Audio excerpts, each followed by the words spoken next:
Nandyal control room నందు విధులు నిర్వహించే కానిస్టేబుల్ లింగస్వామి గుండెపోటుతో మృతి చెందారు. సోమవారం రాత్రి విధులు ముగించుకొని సాయిబాబా నగర్ వద్ద ఉదయం ఇంటికి వెళ్తూ హోటల్ వద్ద టీ తాగిన తర్వాత కొంతసేపటికి అక్కడే కుర్చీలో కుప్పకూలిపోవడం జరిగింది. వెంటనే టీ షాప్ నిర్వాహకులు కానిస్టేబుల్ లింగస్వామిని నంద్యాల జిల్లా సర్వజన ప్రభుత్వ ఆసుపత్రికి తరలించారు. ప్రభుత్వ ఆసుపత్రి నందు సిపిఆర్ నిర్వహిస్తుండగా ఆయన మరణించడం జరిగింది. కానిస్టేబుల్ లింగస్వామి మృతదేహాన్ని చూసి కుటుంబ సభ్యులను పరామర్శించారు.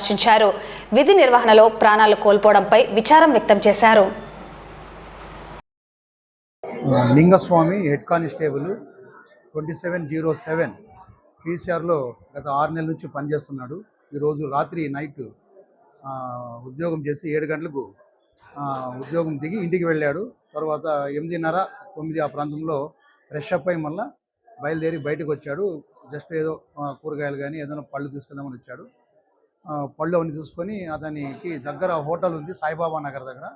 సాయిబాబా నగర్ హోటల్ దగ్గర టీ తాగడానికి వెళ్ళి అక్కడే కుర్చీలో సుమారు 9:30 ఆ ప్రాంతంలో టీ తాగిన తర్వాత అలానే తల వంచుకొని ఉండిపోయినాడు. తర్వాత టీ కొట్టి యజమానుడు లక్ష్మీరెడ్డి గుర్తించి నైట్ డ్యూటీ చేశారు కదా, మీరు ఇంట్లో వెళ్ళి రెస్ట్ తీసుకోండి అని అతన్ని లేపాడు. అతను ఎందుకే లేవకపోతే తర్వాత అతను వెంటనే గవర్నమెంట్ హాస్పిటల్ ఎమర్జెన్సీ వార్డుకు షిఫ్ట్ చేసినారు.